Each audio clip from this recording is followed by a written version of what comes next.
தஞ்சாவூர் அதிமுக சார்பில் மாவட்ட செயல் வீரர்கள் கூட்டம் முன்னாள் அமைச்சர் காமராஜ் தலைமையில் நடைபெற்றது.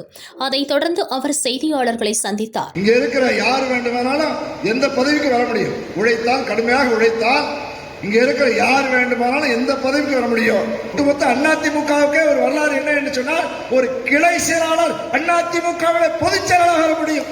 ஒரு கிளை செயலாளர் எந்த கட்சியில முடியும்? திமுக முடியுமா? எல்லாரும் ஒற்றுமையாக இருந்து உழைத்தால் அதிமுகவை எவராலும் தோற்கடிக்க முடியாது. 2026 ஆட்சியை பிடிக்கப் போகிற கூட்டமாக இருக்கும் என்பதை இந்த நேரத்தில் உறுதியாக என்னால் சொல்ல முடியும்.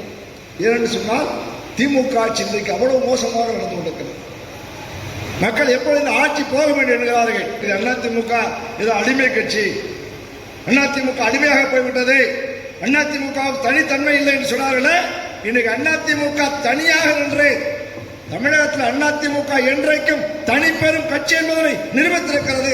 திமுக தனியாக நினைச்சா ஆட்சியை நம்முடைய பகுதியில், அது வட்ட தேர்தலாக இருந்தாலும் சரி, மாநகரமன்ற தேர்தலாக இருந்தாலும் சரி, இதெல்லாம் கிளைக்கழகத்துடைய ஊராட்சி மன்றத்துடைய தலைவர்களாக இருந்தாலும் சரி, கவுன்சிலராக இருந்தாலும் சரி, மக்கள் கொடுப்பதற்கு தயாராகி கொண்டிருக்கார்கள்.